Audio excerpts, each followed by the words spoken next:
getting there. Hey, there look. we are. Okay. Yeah. Well, welcome everybody. I'm in the wrong corner.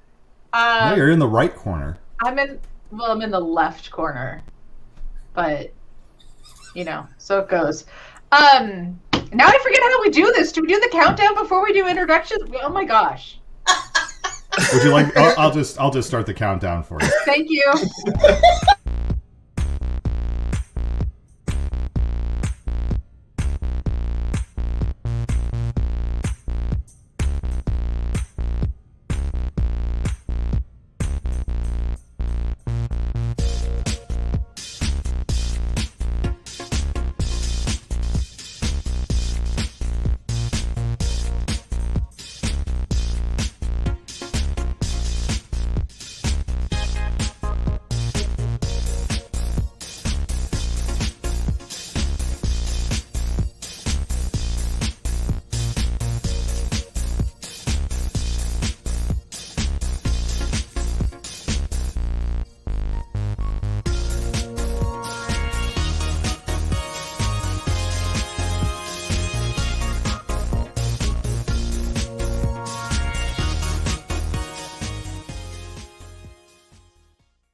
Okay, now that feels good. Now I feel like I know what's happening. I gotta have the music. I gotta sit there and be like grooving behind the scene. I know. Okay, I'm good. Ready to go. Anyways, welcome to this week's Esports EDU chat. Again, it feels weird. It feels weird. You've always had me in one specific spot, and now I'm not. And I'm like, anyways. Welcome, you everybody. threw off your groove. Yeah, it's okay. All things are changing, and we are changing with them. We are. So I'm Carrie Linden. If you find me on Twitter, I go by the Chakmuju. What am I? I'm the communication specialist for Liminal Esports Snowbait Studio. I run our K-12 Esports news website. Yeah. And I will be steering the ship tonight, I guess. And I will pass it over to that way. Look at me getting the right directionality. Oh, look at that. That's awesome. Okay. Hi, everybody. I am Bradford Harris. I'm EdTechTinker on Twitter. I am also the coordinator of digital innovation in Houston, Texas. And I'm also the director of learning for TechSef and the NASEF Scholastic Fellow. Okay. And under Bradford, we have? Good evening, everybody. My name is James O'Hagan. I am the Director of Digital and Virtual Learning and host of the Academy of Esports podcast. And last but absolutely not least, we have... Hello! Hey, everyone. I am AJ. I have not been here in a while. I am the head coach at Park University for esports. I am also the chair-elect of the board of directors for NACE, and I'm also the vice chair of the Kansas City Esports Coalition as well. Awesome. So, I feel like we've had a couple weeks within the community. I don't know if anybody else wants to come up from air and breathe for a little bit, but I definitely do. Oh, hello everybody.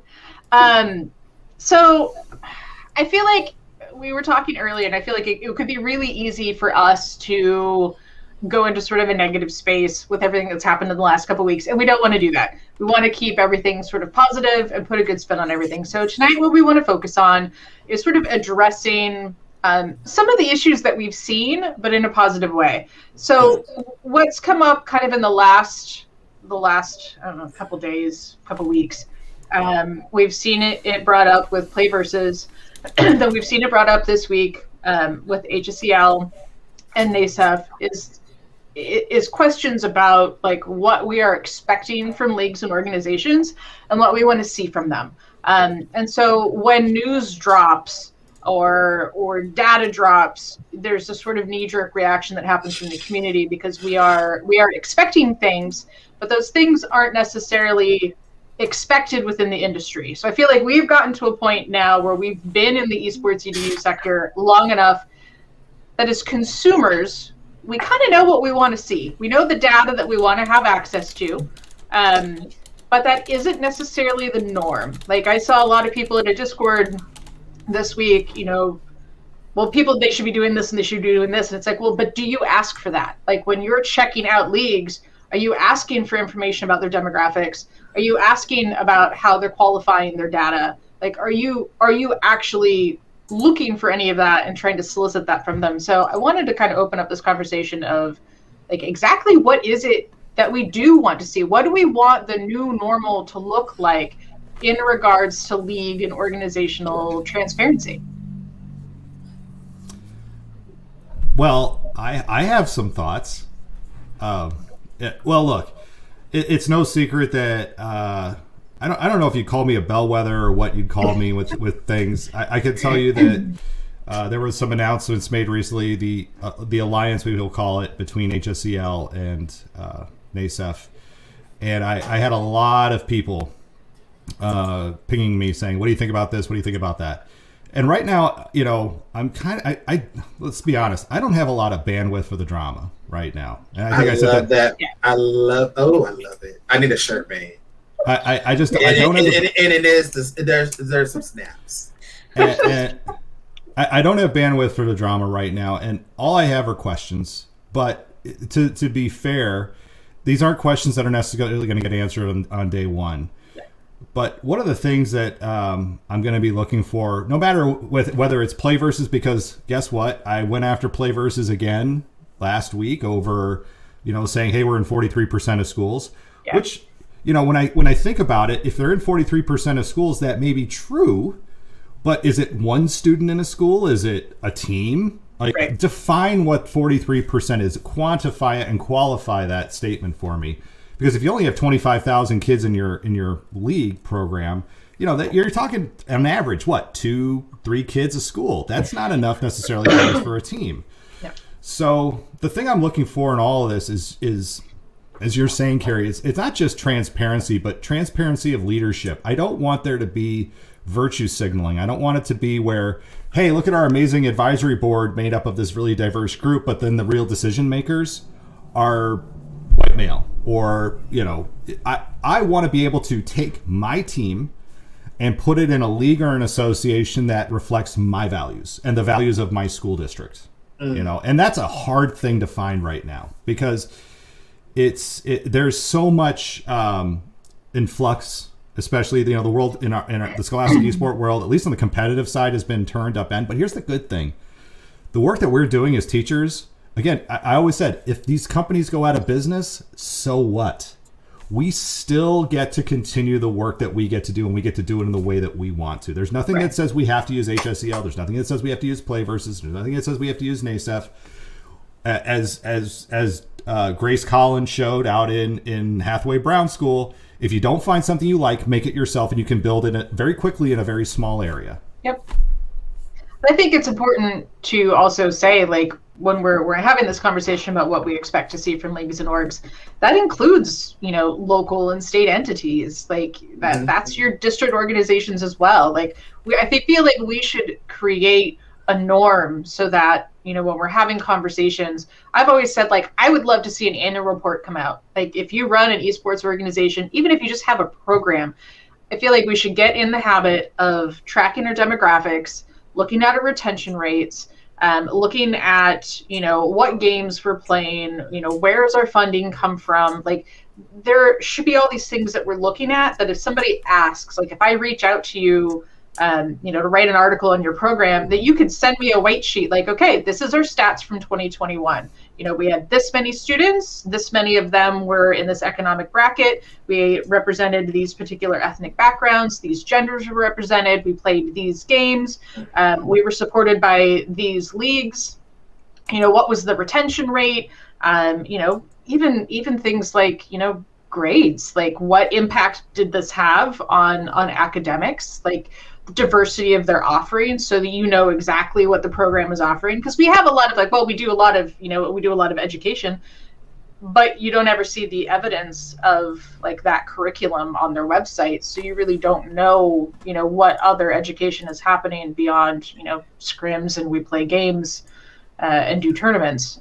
So I think it would be really great to have that sort of be industry standard But then, yeah, when you're looking at the big leagues, like you said, I think when we had that certification document come out, the guide, and it was like stats, and I remember taking my stats class when I was going to get my credential, and everybody in my cohort being like mortified, and I got into class, and I think Mortified? Why? Because it was statistics, and it was like everybody's gonna have to fight. Statistics are horrible, and I got in and I sat down within like the first half hour. I was like, oh, this is a class about how you make numbers lie. And I loved it. Like, I loved stats, but let's be honest, that's what it is. You're either learning how to make the data lie, or you're learning how to tell when somebody is making the data lie. True. But it's really easy to skew your data set. So it's really important. Like even when you're reviewing research, you want to look at how the study was conducted. I think the same thing needs to be said, especially for large organizations that are putting out big numbers. How did you get these numbers? Like you said, is it one student per school and that counts? Well, that's great, but I want to see your teams. Like, how many schools are you actually, like, you've got teams that are competing, they're putting in a full season, they're not dropping out after like a game or two. Like, who are the ones that were with you and stayed with you through the finals, or until they popped out of the finals? Like, we need to be transparent about that information. How are we counting? How are we acquiring the data? How are we measuring that data? So I will say this. So with all this stuff that went down, so I wasn't shocked nor surprised, because I'm always in this space. This happens all the time in ed tech, especially now during the pandemic. So mergers and acquisitions happen a lot in the ed tech industry. The problem that we have as teachers, and I'm saying this as myself as a teacher, is we as teachers are so dependent and loyal on that one product, that one thing. And especially when we say a product is free for the students, for the teachers, or for whoever, we are shocked, dismayed, bewildered, flabbergasted when they make a change. And as teachers, and I always say this, and I still say it for myself, we don't ever read the fine print.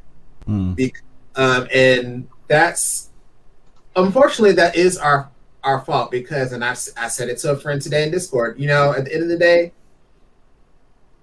nonprofits, free stuff, you got to eat. You got to put clothes on your back. You got to feed your kids, your dog, your cat, your wife, your husband, or whoever you stay with. So I have learned not to stay 100% loyal to anybody. And I have learned to always read the fine print. And I will just put it out there, and I'm sorry if they're listening. I learned this years ago from Padlet. When Padlet first came out, everybody was on board, loved it, awesome. It's still a great tool to begin with, but this was like 6, 7, 8 years ago, when EdTech, everybody wanted you to use their free stuff. Then all of a sudden, you couldn't use it. And I remember listening to the podcast, and they said, we just can't handle being free anymore. And I'm just summing it up. I'm probably misquoting them, but they really said that we can't handle being free for what we're trying to do. So now we are going to go and shift to this paid part. Well, a lot of people were all up in arms. I thought you were about for the teachers, and I thought you were about for this. And I was actually one of those people, because I was jumping on that bandwagon. But then I had to take a step back and go, okay, wait a minute. Everybody has a job. Everybody has, mouths to feed.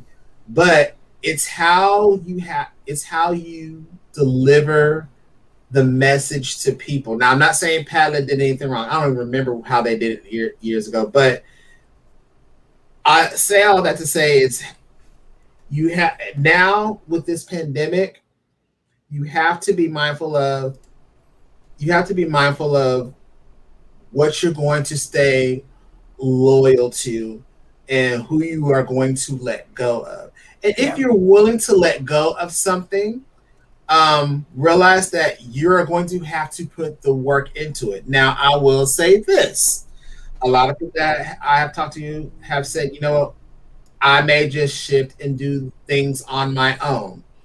And I say, okay, not saying that I'm 100% for or against whatever it is that you decide to do, but you also have to realize this. You are an educator. And being an educator means that you may have a class that you're teaching or adults that you are supporting from 9 to 5. You realize that if you're going to shift and do this awesome thing that you're going to do, that's going to take work, and that you are going to have to build something most likely on your own with no pay, with no pat on the back. Are you ready to take that on by yourself? And if that is a yes, then go for it and be blessed. If not, then like all of you are saying in here, we have to start asking these companies those hard questions and start holding them to the carpet and saying, where's the data? Show me this. I need to see this. Please present this before I decide to move forward. If you still do not like what they are doing, then you need to say, well, you know what? Thank you for your service. I appreciate everything that you have done, but now I'm going to go shift to go to here, and here's why.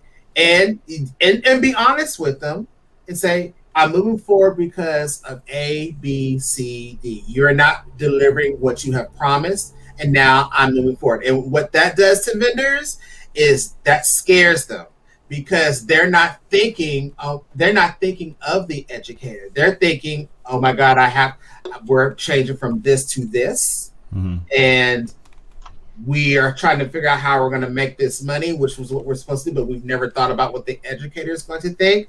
We're just trying to make this money move really quickly. But the educator doesn't have time for that. They're moving on to something else. And so therefore, that ed tech tool or product is going to die out. And that has happened.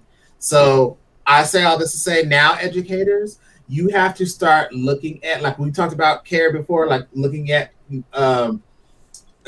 all those usage agreements and stuff when we're playing games and whatnot. Yeah. Now you're going to have to start being a little bit smarter when looking at organizations that you want to be a part of, not because of digital citizenship or anything else, but what is it that you're exactly joining, and what is it that you're willing to pay for? And I think we also have to, at some point, like come to terms with the fact that running esports leagues is expensive. So if you have an organization that's allowing, free access to all this stuff, partnerships are going to happen, because funding that, especially as these organizations ramp up and scale up, that's more employees, that's more people that need to be paid, that is more money that is going out that isn't coming in through usage. So we have to understand, because I was seeing a lot of people getting really angry just because partnerships existed. And it's like, well, it's selling out. It's like, no, this isn't like punk music in the 90s, people. Like, this is expensive and people need to eat. Like, I'm sorry. It was really relevant when I was young. But yeah, that's exactly what it is, though. You're right. We have to sit back and go, well, yeah, of course, because all the stuff they offer, it's really cool. And the people that run that and organize that, they need to be able to be earning a living wage, preferably better. And so that money has to come from somewhere. I think what we need to do is maybe set expectations of what are we looking at in those partnerships. And like we talked about earlier, do we want to see the information on how those decisions were made? And we've seen partnerships where you look at it and you're like, wow, well, this person's attached to it now, and that person's really problematic. So I feel like we need to start building this expectation of, one, we got to know what's going to happen. So this great organization that you've seen forever that's been fully nonprofit, now they're having to seek outside, funding, or that funding's going to shift. I also think if groups are honest about their partnerships, it's nice to see how other groups can do. Yeah, right? But we need to start talking about what we expect from those partnerships and what are those key things. I think for me personally, I want to see similar value systems. I don't want to see one entity having to change who and what they are in order to be like sort of part of it. We've talked before about, when they bring in content creators or celebrities that are really problematic. And we've talked about, how we're seeing like an influx of like marijuana and tobacco and alcohol with the larger esports organizations. So I think we need to start having the conversation of like, it's going to happen. We need to not panic. We need to not be offended by it, but we need to set some expectations as educators of what we're looking for when this happens, because it's going to happen again. The next one that spins up, like, they're not running on district money, people. Like, they're not. They're paying employees. And as AJ can, I'm sure, attest to all of this, this isn't just a K-12 scholastic esports. I mean, you're seeing this too, even at the collegiate level too, a little bit. Now, it hasn't been that dramatic of a consolidation, but I know Playversus has stepped into that space. HSCL, I believe, is stepping in. I'm not quite 100% sure, but I know NACE, of course, that's who you represent and who you're a part of. Have you all had kind of similar conversations, at least with this? Yeah, I mean, there was definitely, especially since NACE and NACEF about a month ago, probably like we had posted that like we announced that, hey, like we are pursuing a partnership with them as well. So, what had happened earlier this week, that was even something that we as a board of directors and all of the leadership groups within NACE was something that was brought up and was talked about. So, it definitely affects more than the K through 12 space as well, because now you've got different groups within NACE, because there's a lot of collegiate coaches and directors that are also coaches and directors for the local high schools in their areas. So especially those that have had maybe less than desirable experiences in the past have now seen this partnership come to be. And it's making them, curious about how it's going to, now that it's affecting their high school team and their high school program. Now it's, okay, how is this also going to affect our collegiate programs as well? So especially for the collegiate directors that are heavily involved both in the high school and collegiate space, it's kind of coming at them from both sides. So it's definitely something that we discussed as a group this week. And I wanted to chime in because I just popped a tweet into chat about, this idea of understanding founder syndrome. Yeah. And I think it probably exists not just in a nonprofit world, but also in the for-profit world when the organization becomes about schools. Yeah. Principals, superintendents, where it becomes they're the front of the show. They are if it isn't their way, it's the highway. There's no middle of the ground. It's I think when we're looking at this, and we're trying to come from things as a how do we be constructive? Yeah. What are we looking for? I want somebody who is comfortable being in front of the camera, but also very comfortable to step away and be behind the scenes and say, here's these people who are speaking on our behalf. And it's not when a presentation goes off, I don't want to hear I a lot that come on. There a lot of these all these organizations are made up by a lot of we's. And those we's did a lot of the groundwork. A lot of we's, we have to make sure that the we's are just as a part of, I guess, the efforts that we're doing. And again, because you're working with schools, those we's need to be properly vetted. They need to be people that we want to align ourselves with. And as I think you guys were saying earlier, these alliances or these, again, I don't want to use, let's call it, I forgot what some of the words that were used recently, but these strategic alliances, we should be able to push back and say, for example, there are sponsorships that I don't agree with, and take that to task. And as Bradford, to your point, saying like, you know what, this particular sponsorship we're not comfortable with, and being willing to pick up our ball and take it and go home. But to your point also, Carrie, it's a lot of work. Heck, I'm just trying to do a dang League of Legends one-off thing. Oh my God, it's so much work. Yeah. And I have people helping me, and Yeah. it's like, this is a ton of work. So I want my league to be, like I said, out the gate, transparent, and telling me exactly who they are, what they believe. And I don't want the message to be muddled, and I don't want them, because you only get one chance to make a first impression. You do. And if that first impression out the gate is just a muddled message of gobbledygook and it isn't on point, and I should be able to get you should be able to have a press conference, share what's happening, and then the press release that goes out should highlight all of those points, point by point by point, and I should be able to reference everything. Well, if I have to go to an organization and say, who is your leadership? And they don't even have that on their website. And they're like, we'll get that to you. Why do I have to wait? That should be something that you could pull up in a document and send over to me like instantaneously, I feel. I think you also need to remember that press releases need to be written for the audience that they're intended for. So if you're sending them out and you know that the bulk of your stakeholders are teachers, that document needs to be written in language that teachers are going to understand. So you need to be able to know which words are probably going to be problematic and not use them. And then when you're talking about the we versus the I, like, I think when you're dealing with leagues, most people are not going to be in touch with the head of the organization. They're going to be in touch with project leaders or program leaders.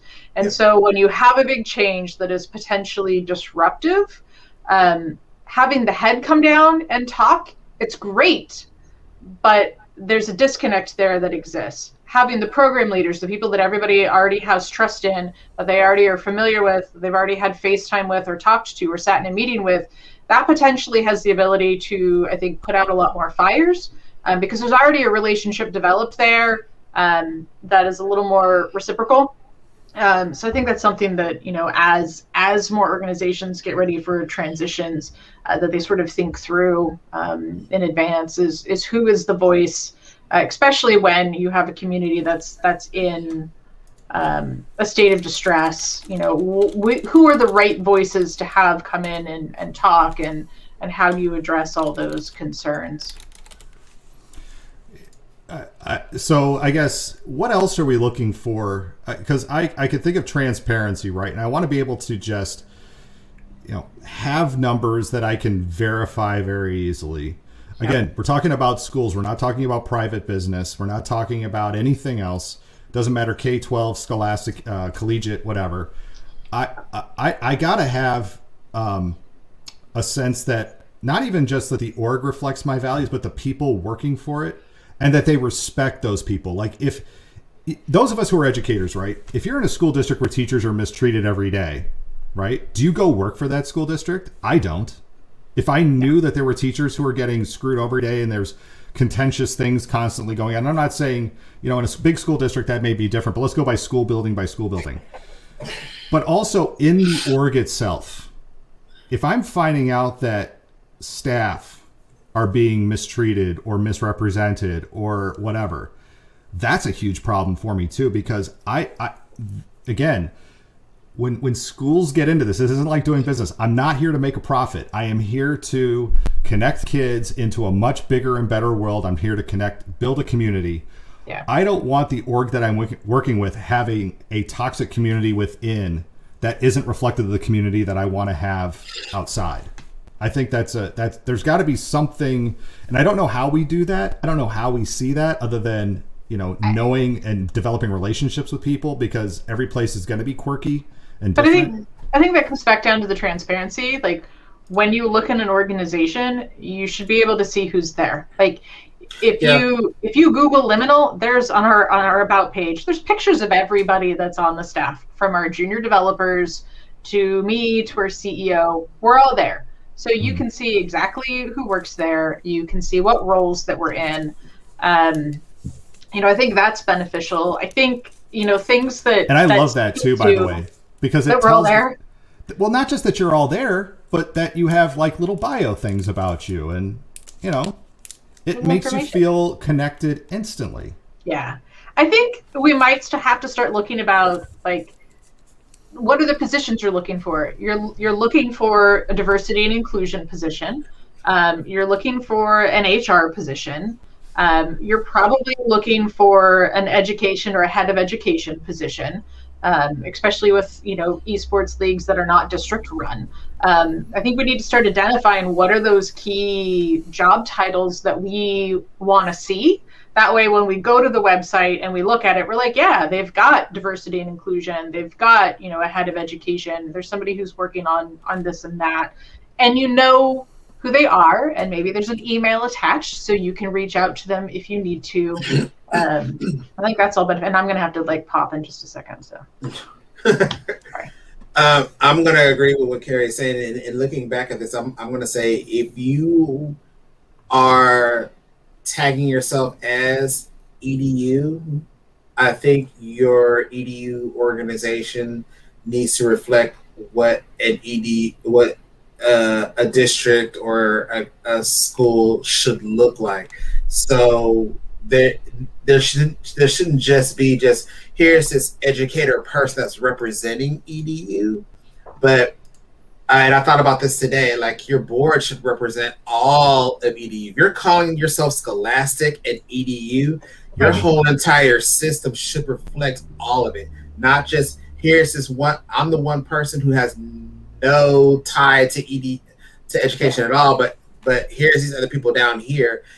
You have to have people that are going to speak that language. I even said it yesterday. I said, now that administrators are now looking in this esports EDU space, which is awesome, which is great, because beforehand it was just teachers that were just, I want to do this. Now administrators and superintendents are jumping on board because they just want to do it. Somebody has got to speak that superintendent administrator language. Yeah. And unfortunately, these organizations don't have somebody that can do that. And you can't say, well, here's my educated person that's going to do that. That's not the person that needs to talk that language. You need somebody that's in that field. And it's hard. I understand that. That's going to say, hey, as an administrator, here is your rollout. Here is your plan. Here is the language. If you don't know anything about DEI when it comes to esports, here is how you roll out DEI in the language of how you're doing how to do a program. You're looking at this from a program lens. Let me talk to you that way. You're looking at this from a budget lens. Here's how you do that. You need to contact your IT department. I'm going to show you how to do that. The other people, we'll talk to them when we talk to them. But let me come talk to you about the full rollout. Now, I'm also going to say this. From my experience, when things come down the pipe, that is a community event. Now, you don't get to vote and hear and speak your piece. We're talking board stuff in school. And James, y'all all know this. You get to come to the board. You get to listen to what's going on. You're hearing this is what's coming down the pipe. You hear grievances, but those grievances are already pre-planned. You know, all board things are like that, but it's open to the public. You at least know what's going on, and then the board goes back. They probably say, "Oh my God, can you believe so and so said that? We need to take this back and figure this out. Here is the notes from that board meeting, so that everybody can see it." That goes back to transparency. That makes things public, so people know exactly what's going on. The problem that I saw is that things are just, hey, here's this new thing. Isn't it great? It may be great for some, but not great for everybody. And again, if you're calling yourself EDU, this is not how EDU is run. Not even, you don't have to be a digital person. You don't have to be an esports person. We're talking education. And education, no matter if it's the greatest or the worst, it doesn't run like this. We like to see things coming. And I think there's a lot of planning ahead that has to happen. And that was one of the things that I heard a lot yesterday is like, well, we have to plan, we have to get ready. And that's not true. Like, even when we're rolling out standards, we have years to get ready for standards. So I think if you know a change is coming or the potential for a change is coming, at least your stakeholders should definitely know. So anybody that you're partnered with, anybody that you're affiliated with, that you're essentially doing business with, people should know as soon as possible. Like, I think there's steps that you can take in a transition early to be able to allow for that transition to be smoother and to be able to answer questions sort of in advance. And I don't always think, like, I think we're coming to a place, well, we're in a place where organizations are very human and their relationship with their user base is very personal, and not all companies feel that way. Like, a lot of companies still feel like we're insulated in what we do, that's our business, and it's not anymore. I mean, just look at, businesses get canceled just as quickly as people do for a decision that one person made. Like, you've got to think these things through. The more transparent, the more engaged you can be with your community, I think the healthier that community is going to be, and the easier these transitions are going to end up being in over time. Well, and to your point, even the difference too, to extrapolate on Bradford's point, the difference with all of this still, and because we keep coming back to it, and AJ, this is even with you, right? It is still about community. This is not like buying an Apple product. This isn't like subscribing to Google Docs. This isn't like Padlet. This isn't like, name your Web 2.0 tool or whatever it is. There's people in this chat who none of us have met that are engaging with us and know us and are looking to us to say, well, what are your thoughts on this? Yeah. We're not, if this was the hashtag Padlet EDU chat on Thursday night, we would have people would just be here for tips and tricks. They'd just be like, show me how to do this. Show me how to do this. No, the people who are here tonight and the people who are engaging in the conversation in this space are the ones, is an example of the difference and the thing that I love, the Scholastic Esports community is, because we are connected from kindergarten, if we have kids that young playing, all the way through to what AJ does. I put pros in a completely separate category. There's that walled garden that we still have. And so if your business, the business of Scholastic Esports isn't esports, and it's not competition. The business of Scholastic Esports is community. And if you're not, if your focus isn't on your community and listening to your community and helping to educate and grow your community and just making, decisions that,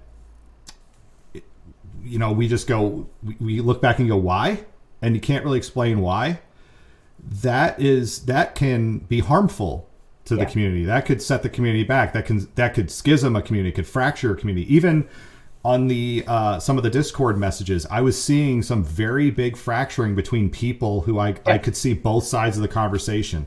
But even with our political landscape, the way things are, we are so hyper trained right now, and we're mimicking a lot of the red or blue, left or right.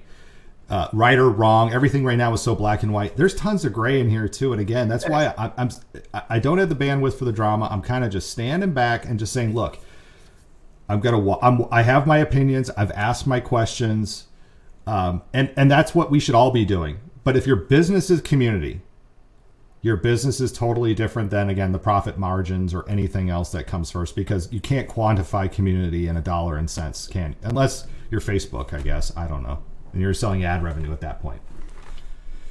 Do you guys feel that, AJ, in the collegiate space? I mean, I know that there's some collegiate people in here as well. So do you feel like, even though you've never met some of these people, that you could reach out to them in your collegiate community? Yeah. Absolutely. And I think that's probably one of the reasons that NACE is continuing to grow, because we are a membership organization. The legislation that gets put forward, that gets voted on and gets put into our constitution or our bylaws, that's all done by the membership schools. They all have a say. Right now we're putting out a survey.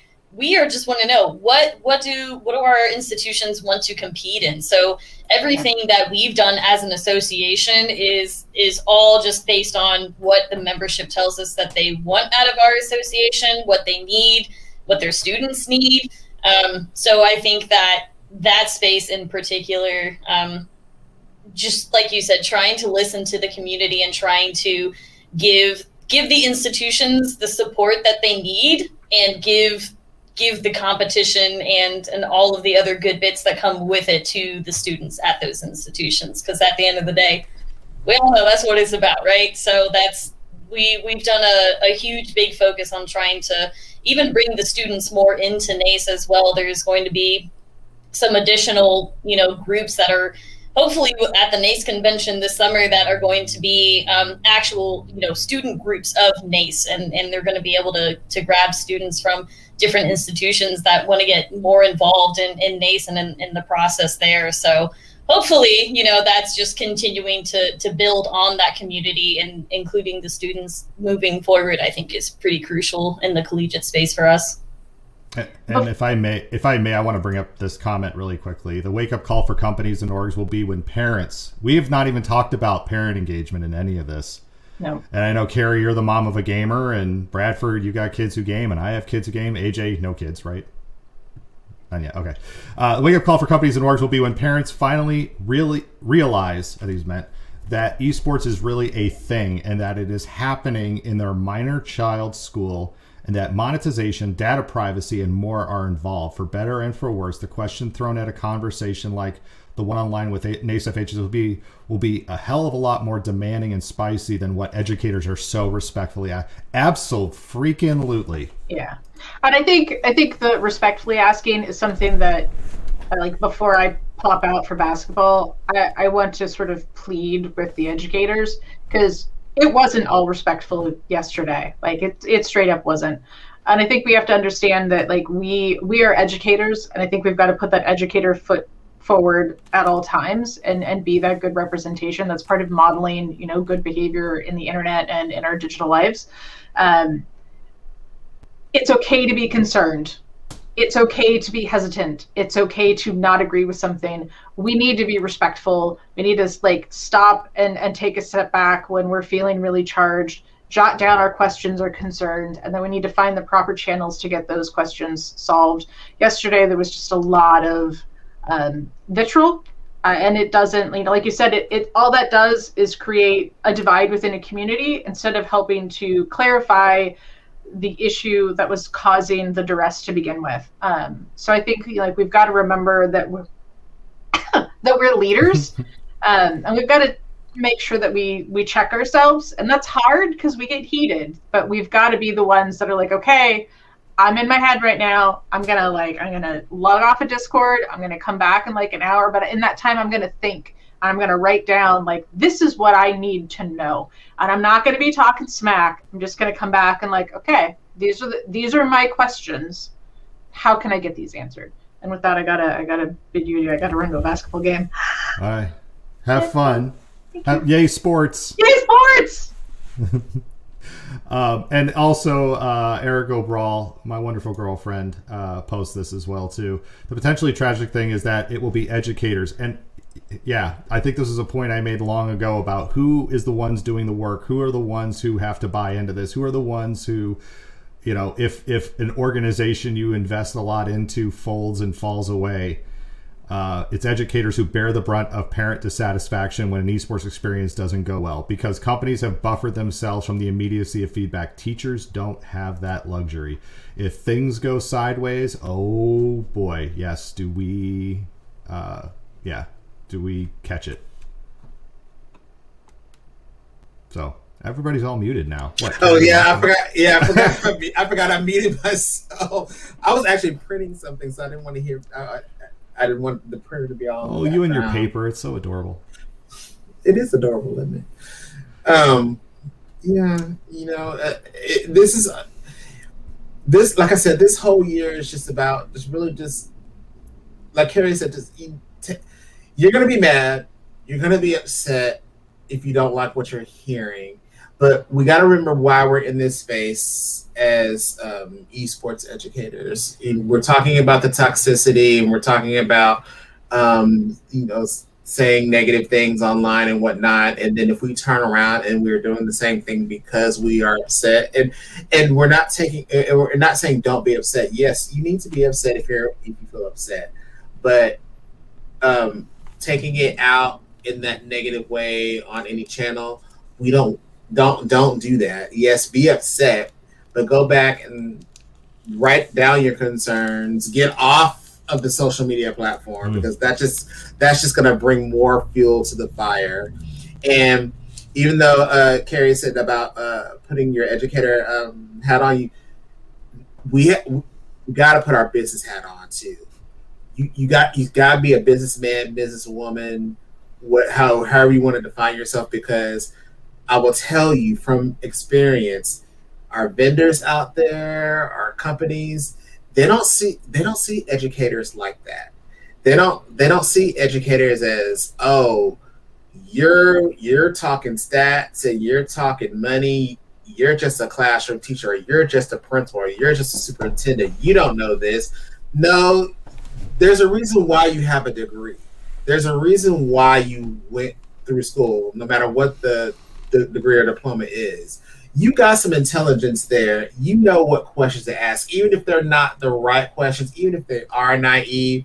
You have the ability to hold them to the carpet and say, you know what, I'm concerned about what you're doing. Not upset. I'm just concerned about what this is going to do for my organization, what this is going to do for my teachers, and what this is going to do for my students. What are your plans? And what you have written down on paper, and I'm not saying this about any company right now, what you have on paper doesn't sit right with me. I need further explanation, period. And that's what you've been doing though for like the last. I mean, Bradford, you've been studying Scholastic Esports for your district now. It feels like for what, about 10, 15 years now. Yeah, it's about 20 years. You know, I'm Twilight. Just call me Edward Cullen, the black version. He sparkles. No, I will tell you, I have learned a lot, and without giving too much information, because we are live, you know, my studies have been put to the test last week because of what I've done, and I had a conversation with my director about it, and she totally supports me, so it's nothing that haven't happened, but the work that I have put into was put to the test and in question. Nothing bad, but it was, okay, let me take a step back. Do I get angry, or do I really do something about it? And basically what my director said is, you need to take this as a teachable moment, because these things happen to me because of the studies that you've done. You now own yourself, but you also need to make sure that you have a voice and speak up more. And I mean, I do. Don't get me wrong. Yes, I do. I'm sure you do. I do. You know, I learned a lot from this. You know, this brother over here, and which is why I was so shocked as when I sent you a DM that you were very quiet. But I'm like, yeah, you're growing. You are really growing. Jay, I was getting ready for. Okay, folks, look, I was getting ready for a colonoscopy. Okay, and I just wasn't up for answering my messages. I wasn't trying to put that business out there. I was just. Okay, for folks of y'all that don't know, him, he's usually bop, bop, bop, bop, bop, and you need to bop, bop, bop, and I'm and da, da, da, and Brad, let me talk to you on the side, because I'm about to blow up and da, ba, da, ba, da, ba, da, da, and if they don't do something, it's gonna be on and pop. I mean, you would think he's black, but and I'm like this. So when I tell you that this guy is literally like, I thought about this today when come home. Like, this guy's like actually my older brother, and he really is. This guy has really grown, because like he's actually giving me my voice, and when I say you need to do this and do that, and why is this happening, and you need to do this, and I've learned to step back as well. So when I hadn't really heard said things from him, I'm like, are you all right? When he says I don't have time for this drama, he doesn't have time for the drama. Well, and look, and that's the thing too. But let's speak to that too, because just like what Carrie was saying, you know, we have to be professional, right? We do. I'll say this for Gerald, for Mason. anybody who I've come to with questions about this, they are willing to listen to me and answer my questions. Now, will they? I hope they will do that for everybody. I don't know if it's just because, hey, James O'Hagan. Yeah, look, dude, I'm just a guy. Okay, I just have questions. I'm just an educator with questions. I want to make sure that I don't put myself out there publicly and just make a complete butt of myself either. And I've done that before, and it's a lesson that's hard to learn when you do go off and you do say something that's completely out of hand, or you don't have all the information. Look, there's a lot of moving parts to all this. But that's why, again, when we're talking about this whole thing, if we were looking for that, list of what are we checking off, I want to see that the community is respected. And again, at this point, given the situation that we are in right now with NASEF, HSCL, here's what I will say. And I think I put this into one of our things. I'll just say this. All of this, I am still cautiously optimistic by all this. I think this is going to help collegiate. I think this is going to help us all with solid competition. But we're going to, again, our jobs are to also speak out and speak constructively. I mean, it's great you can be upset, but I still would say we want to see these things. And if they can't deliver it, that's okay. If you go to your state associations and work with them. If you have them. If you don't have a state association, reach out to a state association. We're more than happy to, bend the borders a little bit, because it's just time and space. A border is only, arbitrary. So if I'm still gathering. Yeah. Thank you. Productive displeasure. Yeah. I think that's what you're processing. You're learning how to process. I'll call it that. You're processing. Processing, but I'm not going to call it displeasure at this point. I'm just, because displeasure isn't the word. I have questions, and yes, you're right. I'm processing, and I want to make sure that I have a complete picture of what it is. And it's not to say to anybody, and I'm not trying to put anybody down who did go off yesterday. I'm not trying to do that either. Right. You can get spicy as much as anybody, right? Everybody's allowed to get spicy. Right. I just look. We are a community. Let's come together as a community. Let's make sure our voices are heard. Let's make sure we continue to ask the question of what we are expecting. And if we're not getting those answers to the questions, ask again. And if you're still not, and if it's still an evasive answer, ask again. We will get answers to these questions. We will. I hope. And if we don't, guess what? There's other things we can do. There really is. I mean, at the very worst, like I said, you get yourself a spreadsheet and you get a couple of schools together and you do your thing, right? And it's cool. I don't know, AJ, are you ready to do that with NACE? Like, just you're like the chair of NACE or something right now, aren't you? Yeah. Put on your crown. I'm not the chair yet. That will happen at the convention over the summer, so that's when I'll. Where's that convention going to be? It's virtual again this year, so I'm hoping that 22 should be in Kansas City. So. Ooh. I see. I wouldn't mind coming back home to Kansas City. Yes, you would have. It would be a must. You'd have to. Okay, because Kansas City is. I grew 8 years. Of course, I was only 3 to 10. So, but yeah. But the last time I was there, they won a World Series. I went through Kansas City. They won a World. I left Kansas City in '85. They won a World Series. I went back to Kansas City in 2015. Guess what? They won a World Series. So if I show up again. They win a World Series. You got to come back.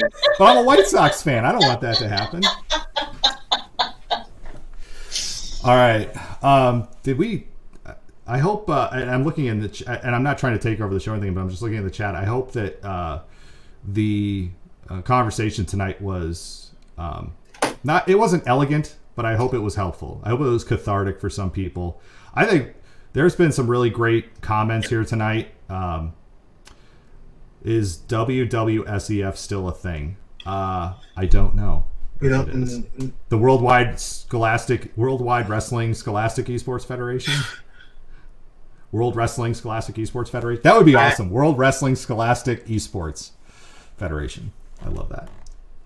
And that's actually a very good question. I thought about that this week. I I can say I don't know. I'm answering for myself when I say I don't know. I don't know because there's still a lot of moving parts to all of this that I think we still need to ask.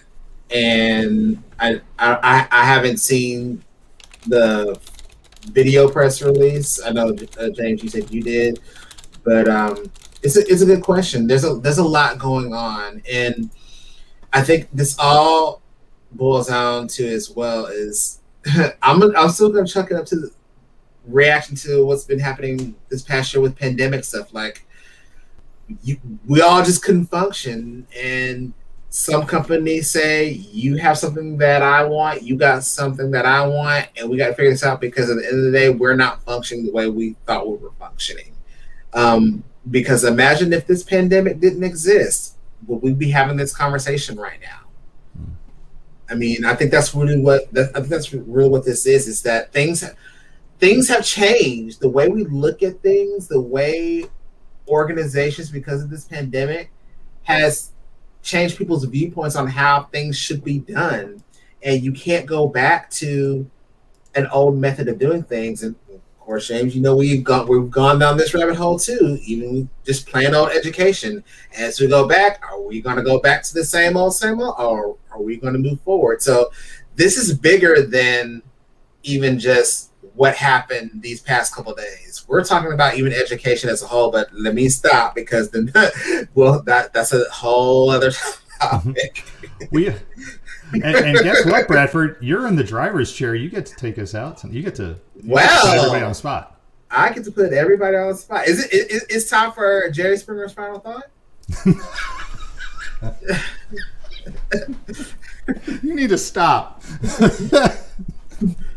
Yes, I think it is. You're the one driving the ship. Well, welcome everybody. Welcome. So I'm still gonna say this: educators, just still continue to educate yourself when it comes to these organizations, these tools. Just because it's exciting and great, and they make a big change, and you are not happy with it, or you're excited with it, you still need to question what their next step is. And if it's something that you're concerned with, it's okay to be concerned. You don't have to be loyal to everything. You don't have to be married to everything. It's okay to move on. Your kids, your students, you're still going to be successful. That's all I got. James. Oh, okay. I get to go. Okay. I'm gonna do my final thought totally separate because this was amazing. I had the best podcast conversation ever. No offense to anybody who's been on my show, but last night, sorry AJ, sorry Bradford. I had a conversation last night with a student, a sophomore at Rufus King High School in Milwaukee, and his father. Yeah, sorry, Miss Jonas. Talking about his experience. And I know, look, we're talking about how hard it was to get things going in a pandemic. This kid launched a Rocket League team at his high school in the midst of a pandemic in Milwaukee. And he did it as part of his IB project. And I got I didn't know it was IB. Ooh. Oh, yeah, he did it as part of his IB project. So it was a fantastic conversation. The episode will officially go live for podcast download in a few weeks, but it's already up on LinkedIn. It's already here on Twitch. So if you're watching this show on Twitch right now, you can just hit that follow and subscribe button if you've got that extra Amazon Prime subscription that's free to give away. If you just hit subscribe for a month, I'll take it, and I'll pass the money off to these people when I see them eventually, and because I'm sure it's not much, but we will do check that out because George Walker is a fantastic kid. And his father was just a fantastic dad, just sitting there supportive. And these conversations, I'm excited to do more conversations with parents and kids as well, because that's where I think the value of it. And I could not stop smiling the whole time. There was so much joy. It was just the most joyous. It might have been the liquid diet. I don't know. I was feeling so light, but it was just so joyous. So that's my final thought. Okay, AJ's final thought. I think I usually am not one to I'm not usually one to hop onto Twitter and just get all of my feelings out in one go. So I think that the knee-jerk reaction that sometimes we in the esports space, within the EDU esports space, I think it does come back to bite us in the butt. And I think not only do we lose, but we lose mentally as well. I think that adds to the mental boom. And there's already enough problems and issues that we run into, instead of trying to, that just comes back down to us inside of our own souls. So I think that the knee-jerk reaction is difficult, and it's just more destructive to your own personal well-being and health. So I think that taking the time to step back, taking the time to get off of the computer, get off of the Discord and the Twitter, I just think that in the long run, it's just so healthy. It's just so healthy, instead of mindlessly going through your Twitter feed for hours and just feeding into it. It's not conducive to the light in your soul. So go outside. Doom scrolling. Leave the phone in the house and walk around outside for a little bit. Just a little. All right, Bradford, you're in the driver's chair. Oh, okay. So what do I do? Okay, well, You gotta take us out, man. Okay, see, I'm not used to this. Okay, oh my gosh, I'm gonna go. Well, I guess that's it. I didn't know I was gonna be taking everybody out, so to speak. We will see you all next week. Take care. Stay safe. Hey, happy Mother's Day to all of our mothers out there. If you are a mom or a mom to be, happy Mother's Day. Okay, be kind to your mommies. Please be kind and stay safe. Be kind, and we'll see you next week.